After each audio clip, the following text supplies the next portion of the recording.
Очень, очень. Я лично не... Спасибо, спасибо.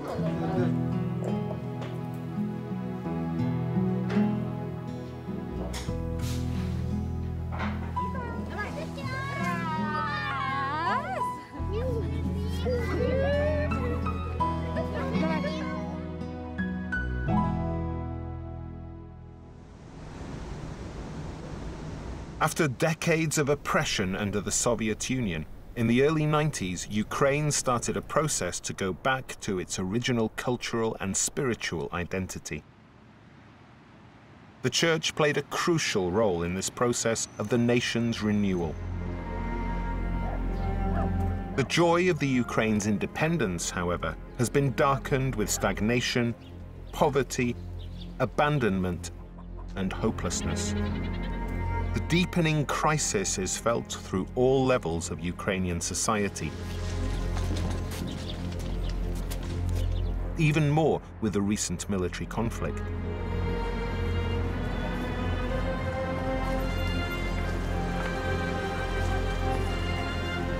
Many Ukrainians fall into despair, often abandon their families, reaching for alcohol, drugs, and prostitution.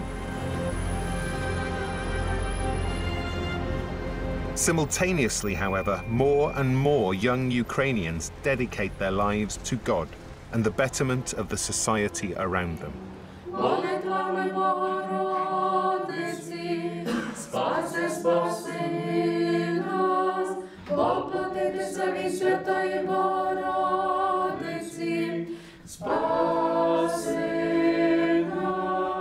Currently, 56 female religious congregations are working in the Ukraine, totaling approximately 500 nuns. About half of them are young Ukrainian women.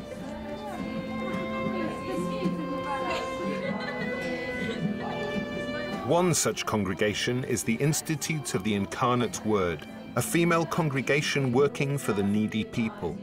More than 60 sisters and novices live in 10 communities, mainly in the western and southern parts of the country.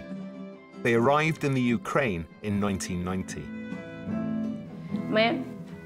We must make sure that all people live according to the principles of the gospel, and that every person becomes God's creature, turns to God. We work with children, with the sick, the elderly, students, the disabled, because wherever people are, we can bring them closer to God. The sisters particularly care for abandoned children from broken and poor families. For this, they started to run a charity home in Ivano-Frankivsk. Children are brought to us by people who know about us. They see children in the backyards or their neighbors, parents that live in poor conditions. Then they see that the children need help, so they bring them to us. Children also come to us via state social offices. When the time of an orphan stay in a state orphanage is over, then a social worker comes to us to place the child in our house, sometimes only for a while, before he can go back home.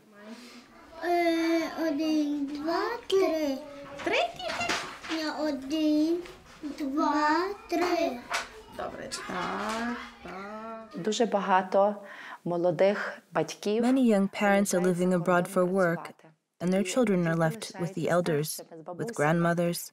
This means they grow without an example to follow. A child needs a mother and a father, yet they have neither. Mothers only give money, gifts, but there is no relationship, there is no love. She is unable to feel the child's joys and problems. This leads to a void that turns into a crisis for the child, for the teenager.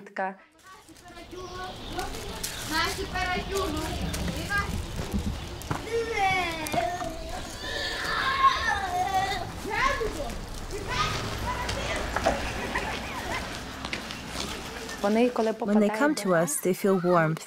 They feel that they are wanted and that they will be protected from the danger in the streets. They have everything except their moms.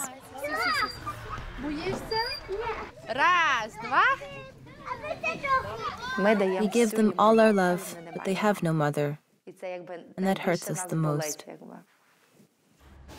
24 children of various ages presently live in the House of Mercy in Ivano-Frankivsk. The youngest is 2 years old, whilst the oldest is a university student.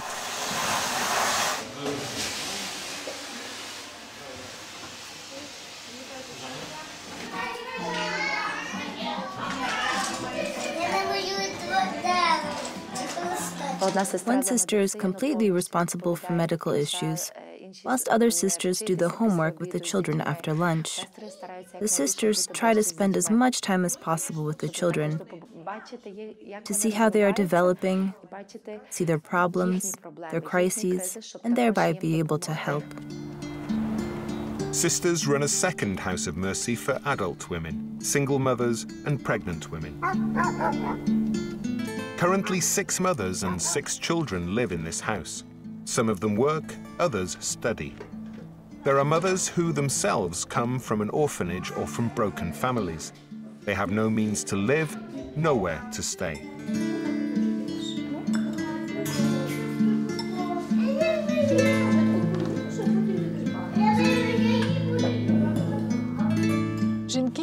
Women who come to us with children in their arms have no education. They have no culture. Nobody taught them elementary hygiene. They have no good family model to follow. These women come with various addictions, alcoholism, or a messy life. Our job is to help them be a good wife, a good mother to her child, help the mother to understand what it is to be a woman. We live like a big family. Mothers cook the food, wash the dishes, clean up, watch over the children, and work like ordinary women.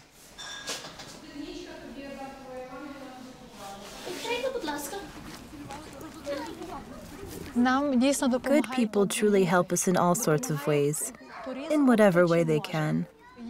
There is a bakery in the neighboring village, and they bring us our daily bread.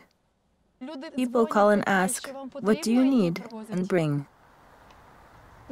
This house was donated to us 4 years ago in a dilapidated state. The building had nothing else but windows and doors. We started the renovation. Over the last 4 years, we simultaneously continued the construction work.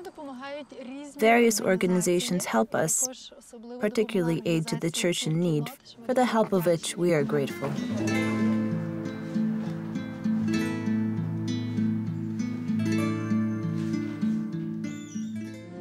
One of the largest female congregations working in the Ukraine is the Congregation of the Little Sisters of Mary's Immaculate Heart, founded by a Polish Capuchin father, Blessed Honorat Kosminski. Від імені церкви та згромадження приймаю твої обіти і засвідчую, що ти є повноправною сестрою нашої чернечої родини.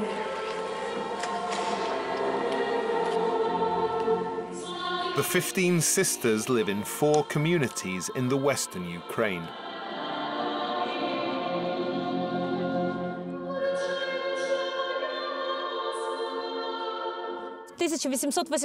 In 1888, when the church was persecuted, it became impossible to accept new vocations to the religious life.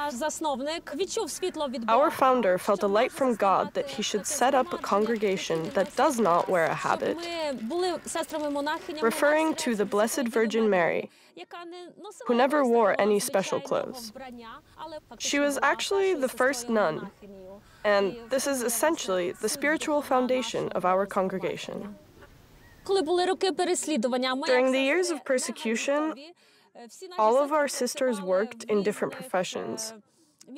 For example, I worked in a factory as a seamstress, and in the evenings I catechized children.